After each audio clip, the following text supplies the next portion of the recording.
when the late President Moi was leaving office, as a country, we really dishonored him. Terribly. I remember at Uhuru Park, when President Kibaki was being sworn in, there was throwing of stones, and the poor old man was seated there enduring all the things, all the insults, everything that we threw at him. And now from him, every other president has literally suffered humiliation, insult, all those things.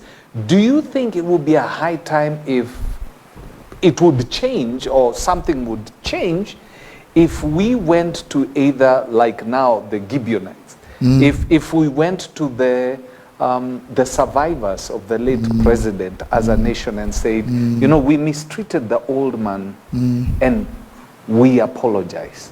Would that change something? It would. And so when it comes to what happened to the former president, and you know, he was so gracious with us. Yeah, he was. He was very gracious. And he even said, look here, I'm aware I've wronged people. Forgive me. And if you have wronged me, because some of you have, I forgive you. And that's it. But we did not get a space to respond to that. We drowned that with our Yote Aweze Kana, Bila, whatever. Yeah. We need to go to the family. We need to look for Mangidi. Tell him we're really sorry. Yeah, Mangidi, and say, yeah, we are sorry. You know, and maybe a few religious leaders, a few representation of the political class should be able to go and say, we need to ask you to forgive us for what we did to your dad. He was a statesman. He was a symbol of this nation.